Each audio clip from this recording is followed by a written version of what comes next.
Hi, folks. So today we have an interview with a longtime digital storyteller named Jennifer LaFontaine. She works out of Toronto. So I'm going to start by telling you a little bit about her. Um, Beginning in 1998, Jennifer created a community media program at a Toronto-based community organization, and that's sort of how she got her start in digital storytelling. She taught black and white, as you'll hear in the video, she taught black and white photography for about 10 years and then slowly moved into digital storytelling. And I guess in the early 2000s, she took her training at the Center for Digital Storytelling. That's actually how I met her, because I did the same training with her there. So she's been working in Toronto ever since.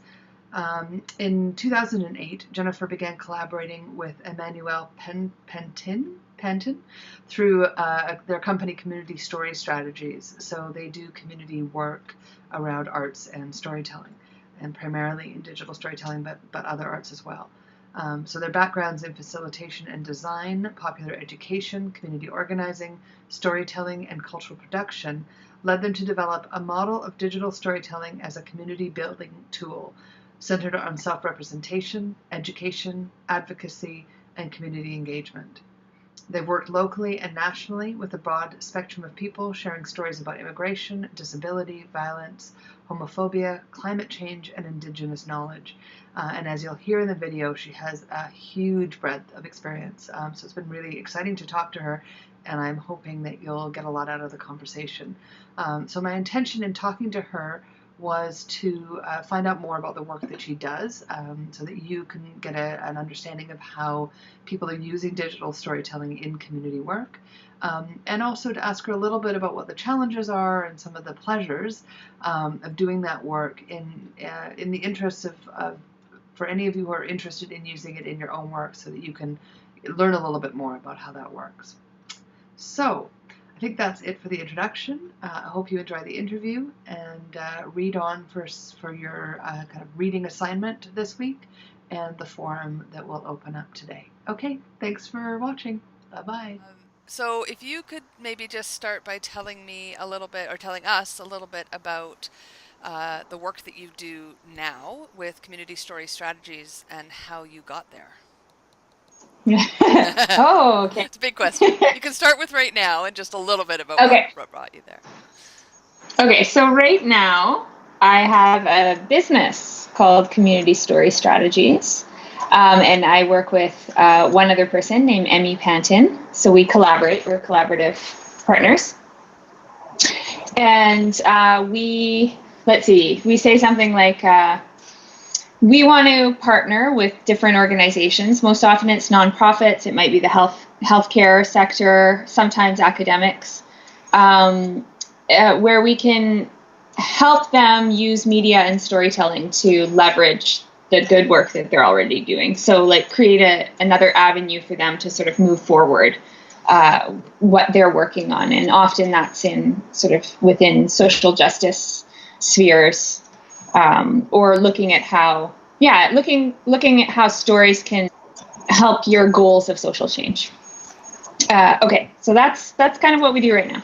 Okay. And so what that means is that we do a variety of projects. Sometimes we will do one or digital storytelling, but we're also doing community engagement work. We're doing a whole variety of leadership program and so on, with media and storytelling as a strong theme for that community development. So we've done that in a number of neighborhoods.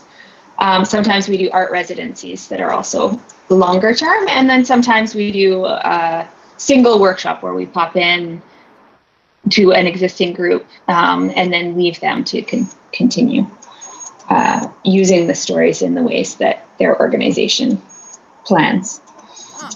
Okay. What would an art residency look like? That it's a particular well, I guess really what it is a particular way of accessing funding through arts councils. So the art councils in Ontario and Toronto, and I guess Canada Council too, they support community collaboration. So artists working in communities. So for any professional artist, whatever discipline you're in, you also have the ability to engage in a community art process. And really, Emmy and I would both identify as community artists, as well as activists or community engaged workers kind of thing. So we sort of have our toes in two different pots that often overlap with each other. But so in art residency, for example, we did one at Four Villages Community Health Center. So we spent 2 years with them looking at how to integrate arts as a way to explore the social determinants of health, about how community engages with health issues and so on. So we did digital storytelling, but we also did visual art. We created art installations. We did photography. We knitted a map with the group, and then we put audio stories on it. So, wow. It sort of, digital story sort of is encompassed by a bunch of different art practices that we would do. That sounds really cool. Nice. So, okay, so then you asked me, it was a two-part question. It was. So you asked me, how did I get here, right? Yeah. Well, what brought you to the work? Okay, so to try and be quick about it, let's see. I was in university doing my undergraduate in environmental studies at York. And I was also taking black and white photography classes that I really enjoyed. But I really did not enjoy the teacher, who was a pretty sexist kind of guy, and he would do things like get his students to model for him in kind of sleazy ways and so on. So anyways, but I was like, there's got to be some way to like bring this fine art world and this activist world that I'm in environmental studies together. And that's when I met a professor named Deborah Barnt, who just started working at York University at that time. And she had worked for decades in communities in Canada as well as in Latin America, using popular education techniques, including media and storytelling. And so I started to connect with her through environmental studies to figure out the connections between media and storytelling, and then these important social justice issues to me. So my route was actually black and white photography. And my first job out of university, I taught at a community center called Central Neighborhood House. And I was hired by the women's program to start a women's photography group. That the first year they got a grant to explore the topic of violence against women. The group wanted to explore that. They had different support groups and things like that. And so they said, hey, maybe we could use photography. And so they created this project, but then they were like, we don't quite know how to do photography. So I had the good fortune to start doing black and white photography with them. So basically our goal there was to use black and white photography to tell the stories of the communities and to talk about the issues. So I worked there for quite a long time, for about 10 years, doing different black and white photography projects. And then we shifted into digital storytelling. When, sort of at the turn of the century, the beginning of 2000s, it was a disaster for black and white photography. The price, there was, sort of a critical moment where digital just like enveloped it. And so all of the black and white supplies that we used doubled in price. All dark rooms were closing across the city. And so it interested me to, it was kind of critical, it was a dying art form in a way in that moment. So something had to change, but I was not interested in I was not interested in digital photography. I was I didn't like Photoshop. I didn't like having to think about teaching my groups. We didn't have equipment. Anyways, but then I found digital storytelling through the Center for Digital Storytelling. They taught a workshop in Toronto, and I was collaborating with Camille Turner, who was another artist at that time. Anyways, we worked for a number of years together at Central Neighborhood House and in other projects, but together we kind of took the methodology from the Center for Digital Storytelling and as they have trained people the world over, sort of figured out how to use it in a localized context in the work that we're doing. So that it appealed to me because I came from a black and white photography background, and it largely uses still image. So I could integrate photography teaching. We would do a lot of time on photo shoots and visual exploration. So yeah, so the methodology appealed to me because it wasn't demanding.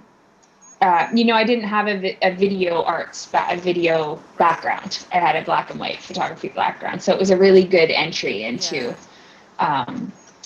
video making, where it was very hands-on, do it yourself, and still image based, but really rooted in story, which is what we had been doing over the years through photography, was telling stories from the community. Right. So it made a lot of sense. Neat. Nice. Well, so this course is mixed mode. So we're online, but then we're also meeting face to face 3 times. And we just met on Friday, and we're making some digital stories together. So that's partly why I wanted to talk to you, because I think people will be really okay. That'll help. Anyway, so yeah, so people will be interested to know how you use it. That's what I wanted to talk about. And as I said, they're coming from community backgrounds. All of them. We all do community work, so it's partly just about how those things connect. How have you seen the stories that have been created in your workshops being used out in the world? So either for social change or any other kinds of actions. Okay. So as I was saying, some projects we work with people not only to create the stories, but to share the stories. So we see very directly, or we're involved in creating the ways for those opportunities to happen. Right. And sometimes when we do projects, we just hear from them, like how they were used. So I'll give you an example of each. So we did a project with the White Ribbon Campaign, and they are a group that works. It's an organization led by men who are working to end gender-based violence. Right. And it's I think it was started in Toronto, but it has an international movement with it. Yeah. So the White Ribbon Campaign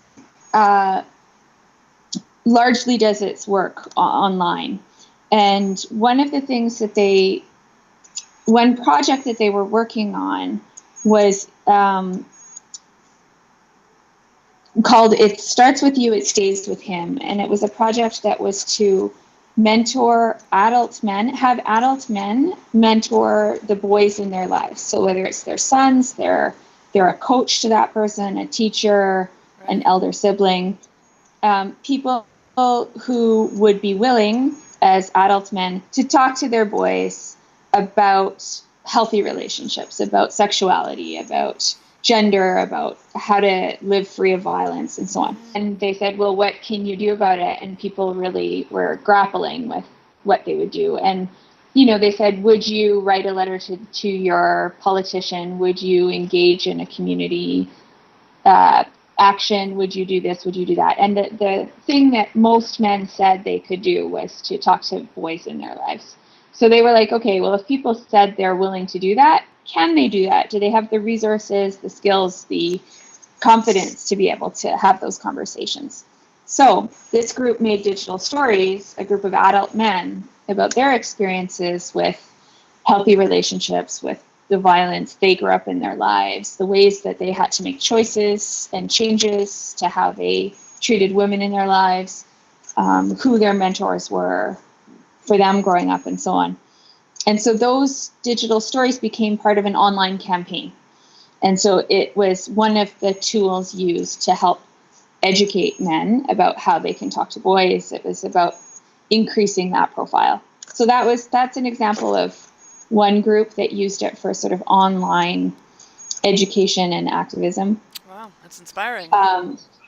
Yeah. And so those stories continue to be shared online, and they continue, they did another project a few years later, specifically looking at the South Asian community, and so created a larger body of digital stories to have community-specific conversations. Another example, as I told you, was that sometimes we'll work in neighborhoods to do neighborhood engagement or look at social change from a very local point. Right now, we're working in a neighborhood in Toronto called Moss Park. It's right downtown. Mm-hmm. It's a Toronto housing, so it's social housing, but it's one of the poorest pockets in the downtown core, and there's a real high like a lot of shelters, a lot of transient community sort of movement of people. Anyways, the result is it's quite a socially isolated area. People just don't come out of their houses. So we have a peer leadership group. So this leadership group is training to figure out how to engage their community in really simple ways. They're almost like art interventions, but it's a community engagement project. It's like, what happens if you just, have tea in the lobby and you just see who comes to talk to you. Like if what happens is that people don't want to go outside because they're afraid of being outside, what happens if you put different things outside, like tea or some people playing some games or a yoga class happening in the field in the front or whatever. So they're trying to create simple ways for people to get out and talk to each other and feel less scared. Yeah. And part of their leadership training was making their own digital stories. And so now they've just finished that training. So now as they go along, they're going to be sharing those digital stories as a way to talk about community safety, to screen them in a festival in the community, to have workshops about different issues. So we did, maybe I'll just quickly tell you about another one because it's sort of, this one's just starting.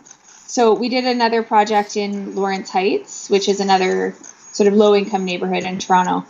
And that group was also focusing on community safety. And so just to see the project through over 2 or 3 years, they had a leadership group who made their own digital stories about violence in the community. And they were really nervous at first about talking about that because they had this whole thing around snitching and you don't talk to the police and you protect your community and so on. And so what they were able to do was get through that resistance that they felt and look at the bigger picture of violence, like all of the different ways that people experience violence in the community, so that they didn't have to get into this terrain that was too vulnerable for them, but that they could open up conversations about violence.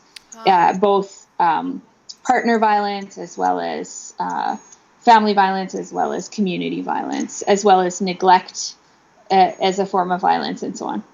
So they made their own stories, and similar to this other group, they went to the kids program all over their neighborhood. They went to the kids program, they went to the seniors group, they went to the safety committee.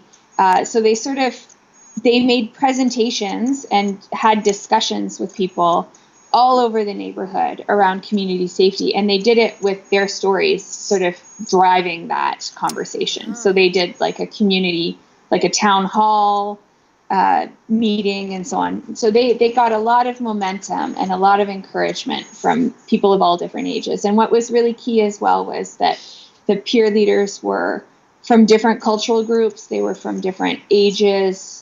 So they were a pretty mixed group that didn't usually mix with each other in the neighborhood. So when they went to those different spaces, there was this way they could leverage that as a way to connect with different groups of people. So what happened with that group is that the next year we received a grant to work with the police on a digital story project and to use it to explore this tension between the two, where there was so little trust and so much fear of the police in the neighborhood. And so I can tell you that I would not have planned in my life to do a project with the police, and that it's not something that I would have, I can tell you that none of them would have imagined to work with the police either. But they just happened to have had a new community police leader come into their neighborhood within that first year of our project, and she was really key to changing that conversation. So because this police chief really impacted them, they were like, well, maybe they do want to know what we think, and so maybe we can engage with them. And so here's the crazy thing that happened. We got the grant to work with the police. So our peer leader group was going to lead a digital story workshop for police and for kids in the neighborhood. And then we were going to share stories from the adults and the kids and the police to the whole police, like their entire division. Wow. And do like a training around what the neighborhood needs. So that was the goal. The problem is that police officer was for position very unceremoniously. It was a really drastic thing that happened in the neighborhood, and people were like, "What are you doing? She did more in 8 months than the last 20 years to get through this problem in our community, and now she's gone." And so what ended up happening with that group was that they used their digital stories as kind of as a way to, like, they went to the police chief. They won a mayor's safety award, and so they invited that police officer to come accept it with them. And they asked the police officer, like, what happened? Can you, and he was like, I assure you, you're going to have the same quality level of service. It's, it's not the person. We will assure you that. And so they talked directly to the police chief in Toronto. And then of course the service was not the same. The next person that came in was awful. Wow. And it was really, really bad. And it just sort of went, totally back to square one. Wow. And so the group decided that they were going to make a digital story to say to the police chief that we want this police officer back. Wow. And they told her, and then she was like, listen, you can't, because it's too vulnerable for me, and I'll get in shit. And so she got all nervous about it. But then she just, over a period of time, she decided, no, you guys do whatever you want. I'm not the boss of you. You can tell what you want. And so they decided they were going to make a digital story that was like a letter to the police chief saying, Chief Bill Blair, you said we have the same service, and this is what our experience is in the last 3 months. Yeah. And they basically told the story of their community as a group in a digital story. And it was an open call to him that he needed to do something. He needed to take action in the community. Well, word went through the other police officer. She told her boss to make sure everybody knew that it wasn't connected to her. That boss talked to another boss, anyways, it came back to our division, and they were pretty nervous about this digital story. And so much so that the recommendation to us was, don't show it. They are so nervous about what that is that they will do stuff for you. And they did. They completed the project that they had bailed on, like they weren't interacting with us, and they gave us 3 officers who made their digital stories. We made presentations about our neighborhood to all the police in that division, like from homicide to community policing.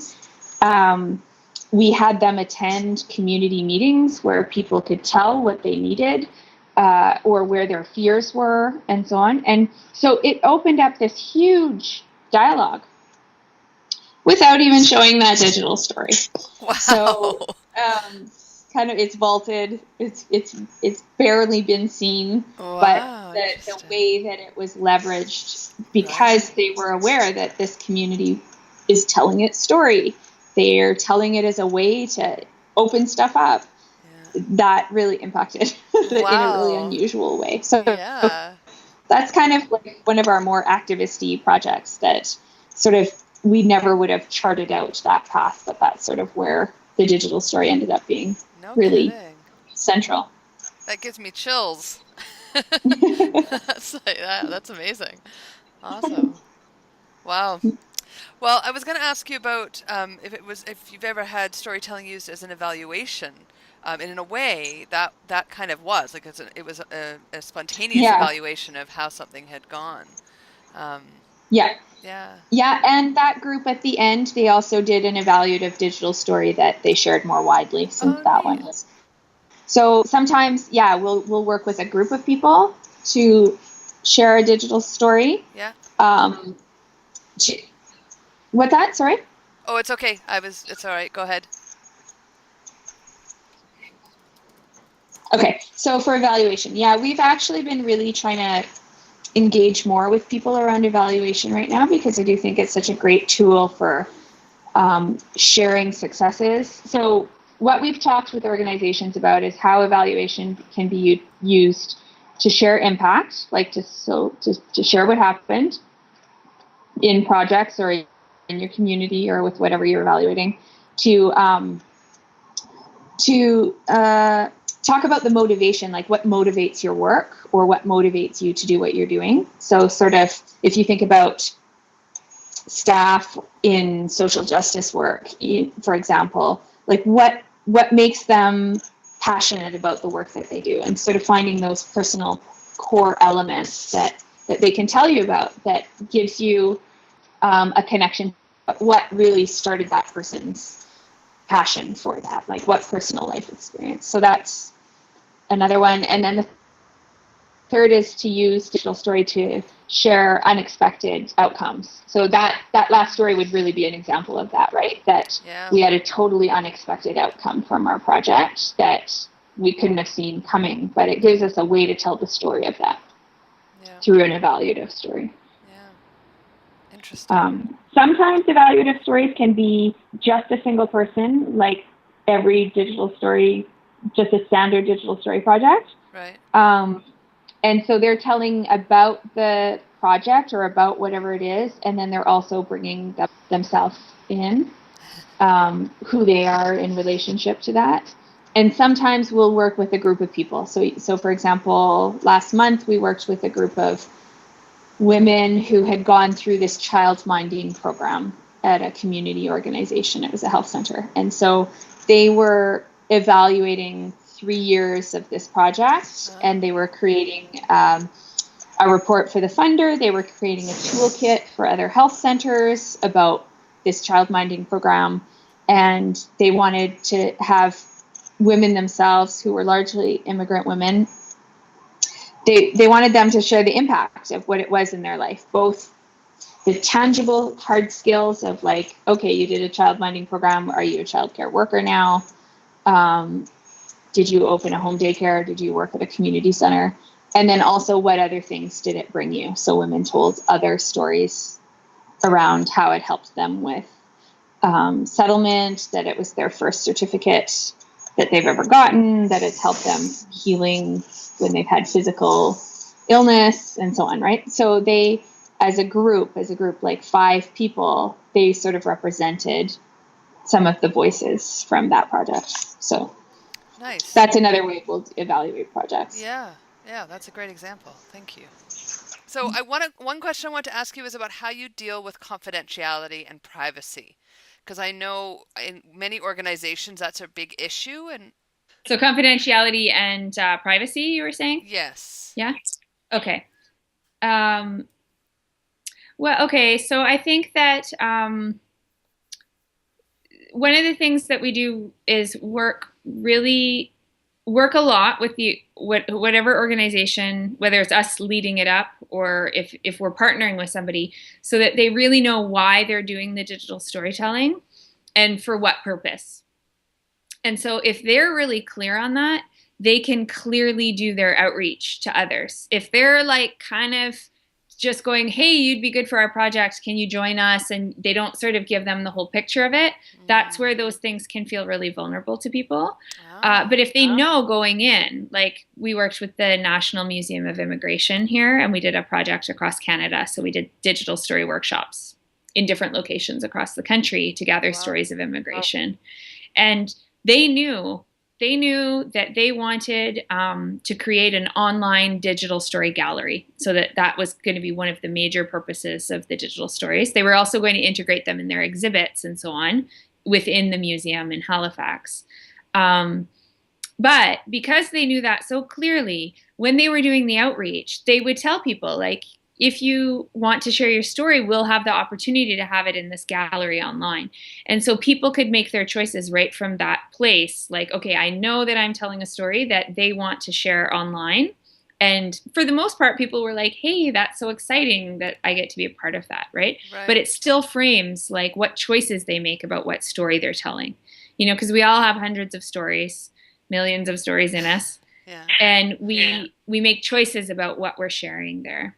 So like that's one of the big ones is that. The other is that, you know, the Center for Digital Storytelling has an ethical practice document on their website. And we actually, as, you know, as part of their larger international community of digital stories, will often share that information to partners as well, to be like, you know, just so people really think about what are we asking of people and why are we doing it and what does that mean for us? Mm-hmm. So that's a big one. Then just basic things in a workshop. If people are concerned about confidentiality, sometimes we do workshops that are with people who've experienced trauma or particularly on those topics. Yep. And we'll, you know, people have choices to put their name on it or not. They have choices to have their photo or their image seen in or not. So they have choices about what story they tell and how. So all of that crafting and all of those decisions sort of are hopefully, you know, you don't have complete control. It's still a mediated process. It's still us guiding something, but hopefully is giving people a few tools to believe that they've got choices with that. And ultimately they own their own story. So like we work with them to have all original content if possible. Right. And they own it. They're the artistic creator of that. So if anybody's going to share it, they're still having to grant permission at the end. Right. So and usually we separate that with online and everything else kind of thing. Yeah. So that even though, you know, and different groups have different things happen, for the most part, people do that. Sometimes researchers will do a consent form at the beginning and at the end. On occasion, groups are like, listen, this is totally to share for this group, so you need to figure it out. You know, like, so different groups will sort of have a different way of engaging people around it. But in the end, I mean, it's their story. Right. And one example that I have is that we did a group with a community health center that was around HIV closure. So it was women who had HIV, but they were specifically telling stories about what it was like to tell people. So whether it was a new romantic partner or whether it was people in their lives, people in their workplaces, like how do you keep telling people about it? What choices do you make to tell or not to? But that specifically was because they were wanting to create tools for, like they had a group every year come through around that. They wanted to talk to other community health centers about the issues. So they wanted to be able to have the women share their stories. So all they did was just carefully choose the women so that they were women who said, yes, I feel confident to share before they went into that process. And then we worked, you know, one woman altered her voice because she was concerned about it being shared. That's really rare. We've done that like a couple of times. Wow. But and in the end, like what usually the bottom line for me is that if they don't want to share, they don't have to share. So if you have like 80% of the people in your workshop decide to share it in the end, that's fine. Right. You don't have to sort of angst over a couple of the stories. If, you know, and usually people have good reasons to not. So usually they're talking about safety, like they might have a restraining order out on, you know, and they don't want to be seen by an ex-partner, or, you know, there's a political implication from their country, or it could impact their immigration status. Like, so, you know, there's places where that can be really key. But alternately, there's also all those groups of people may choose to share their stories, right? Like, you know, we did a workshop on harm reduction, and everybody's talking about drug use, right? So, technically that's illegal, but everybody's telling stories about it. So where do you tell those stories? And how, you know, the decision that group made was they weren't going to put them online because they didn't want to sort of have the stories get out of their grasp. Right. but that they shared them quite a lot. They shared them with healthcare workers. They shared them with politicians. They shared them at conferences. Right. And people did make choices about having their image in and their names and so on. Interesting. Yeah. So yeah, like people sometimes will do those things to protect themselves, and sometimes they're doing those things precisely to push the envelope, right? Yeah, to say we deserve rights, or we're campaigning against, we're advocating for ourselves, and this is a tool for self-advocacy. And so I need you to know these things about me, so. Okay. Well, I mean, I guess just to follow up with that, what would you say are the sort of most common challenges? That's one that I've run up against, but I'm curious about any of the common challenges you have with working with community Which groups. ones?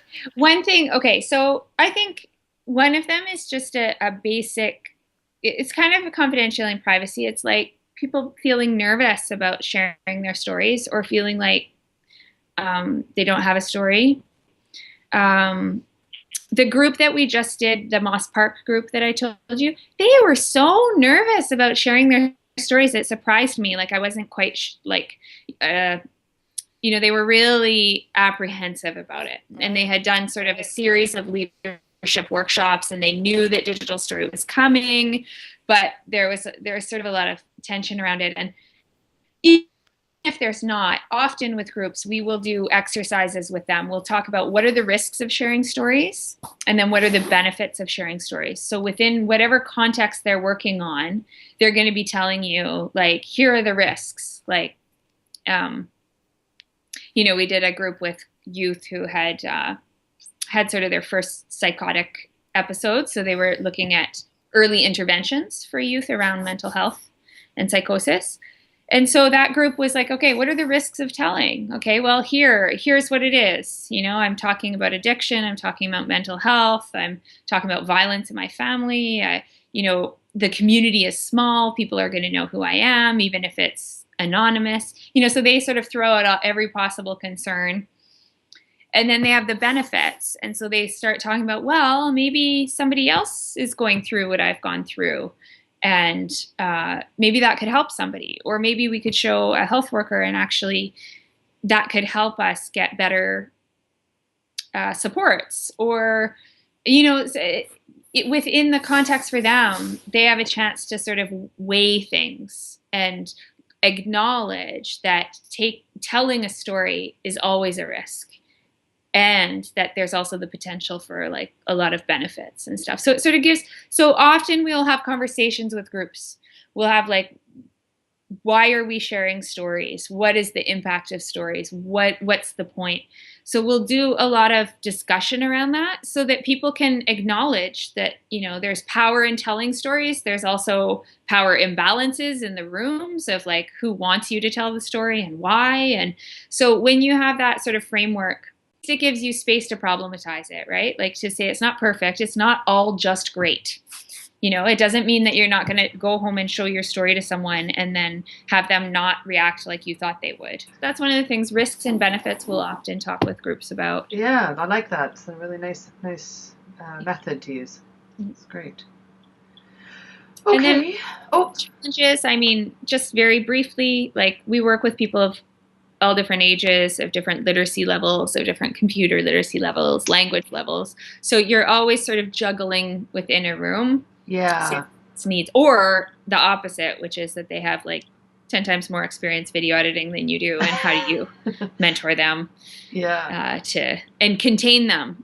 Sometimes PhD students are the hardest to contain because they want to write 7 chapters instead of 200 words.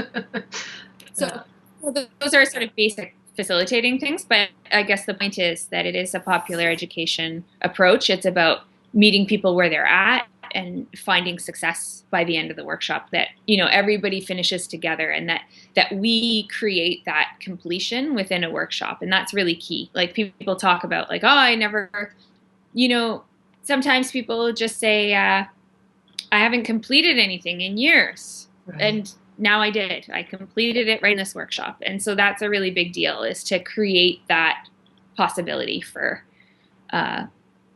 starting and finishing a project as a group. Yeah. Yeah. Nice. All right. Well, that might be a good note to end on. Unless there's anything else you want to add, any other wisdom about your years of experience? Yeah, no, that's enough wisdom for now, isn't it? Okay. Well, I really appreciate. Can you hear me okay? I can. Is this a little better? Okay. Yeah, I really now appreciate your help. Yeah, of course, right at the end. How does that happen? So we'll leave it there. But again, thank you on behalf of the whole class. Thank you very much. This is the worst Skype ever, but I'm glad we were able to make it go through. Well, listen, the group sounds great. It's I hope it goes well, and let me know if you have any feedback from it, or if you have questions, or if you want to just tell me any awesome things other students are doing or whatever. That's great. I will. Thank you. Bye. Okay, bye.